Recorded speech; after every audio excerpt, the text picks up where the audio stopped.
Okey, salam sejahtera. Saya harap ini adalah video yang terakhir. Okey, dalam video yang terakhir ini kita menggunakan soalan yang sama dengan video histogram tadi. Soalan nombor 4. Soalan nombor 4 untuk video histogram, buat histogram. Soalan ini kita buat poligon kegerapan. Soalan yang sama, tapi tadi kita buat histogram, sekarang kita nak buat poligon kegerapan. Jadi, pembelajaran untuk video ini adalah membina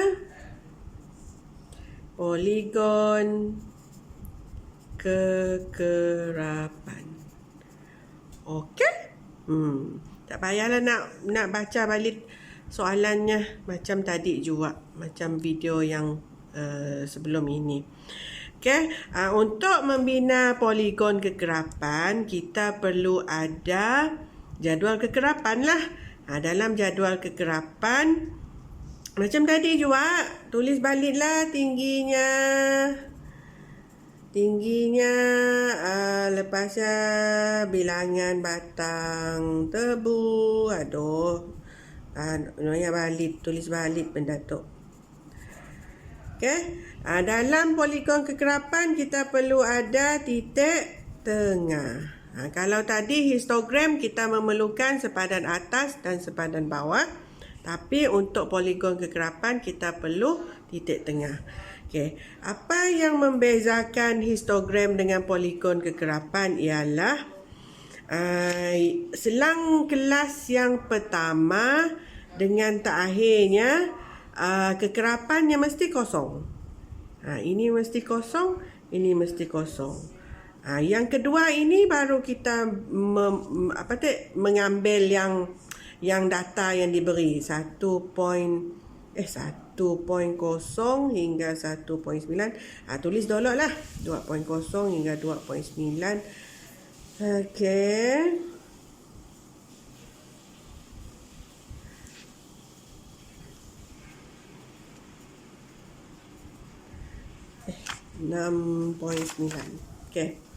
Okey, apa pada selang kelas yang pertama ini? Selang kelas yang pertama ini adalah sebelum selang kelas yang kedua inilah.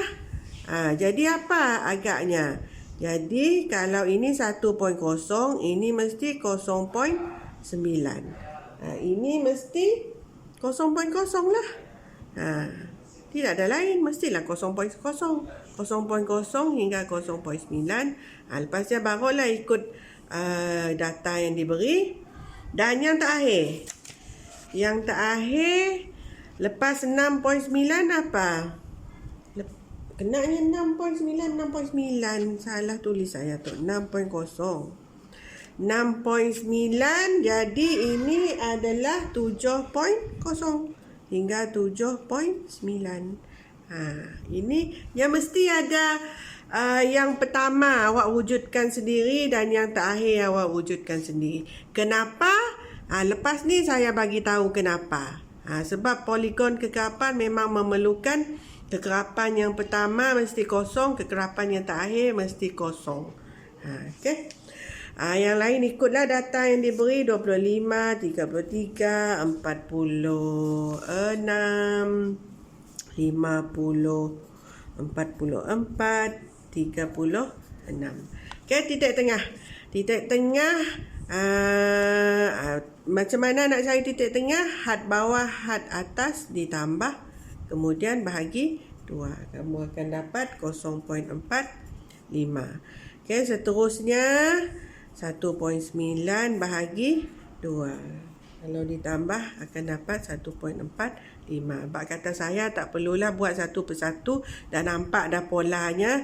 Lepas 1.45 mesti 2.45, 3.45, 4.45, 5.45, 6.45 dan 7.45. Kemudian kita perlukan kertas graf.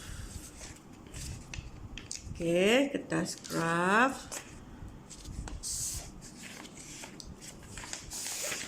Cengeng.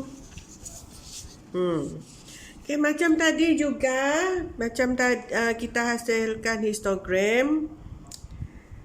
Okey, mulakan dengan paksi Y. Paksi Y adalah kekerapan 50, 40. Sama, soalannya sama tadi, jadi skalanya pun samalah. Okey, 2 cm 10 unit. 10 pula, kosong. Okey, ini pun sama, paksi X-nya sama. Okey, sama kah? C-nya sama. Ini kita guna titik tengah. Untuk poligon kekerapan kita guna titik tengah. Sebab ya kita perlu titik tengah. Ni titik tengah. Jadi titik tengah yang pertama 0.45. Kalau histogram kan kita guna sepadan atas dan sepadan bawah. Sepadan bawah dan sepadan atas.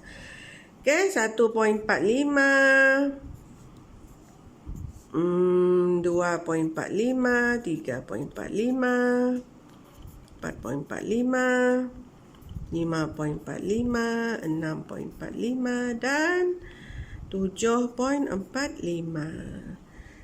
Okey. Nampak tak? Nampak.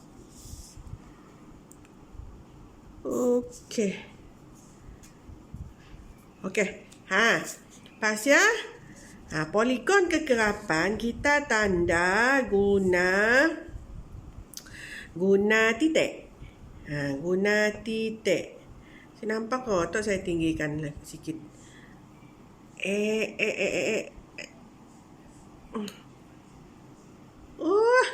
Siapalah. 0.45 kosong. 0.45 kosong kekerapannya. Tok. Pas ya 25. Guna titik. Guna tahi lalat, jangan guna pangkah. Jangan guna begini. Jangan guna begini. No. Kita guna tahi lalat. Okey, 2.45, 33. Tandakan 33. Pasal 46. Okey, pasal 50. 44. 36. Dan last sekali adalah kosong.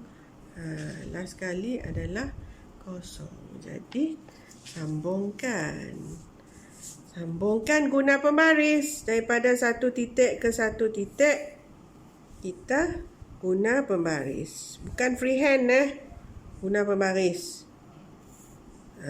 Jadinya akan bersegi-segi begini. Inilah namanya poligon kekerapan.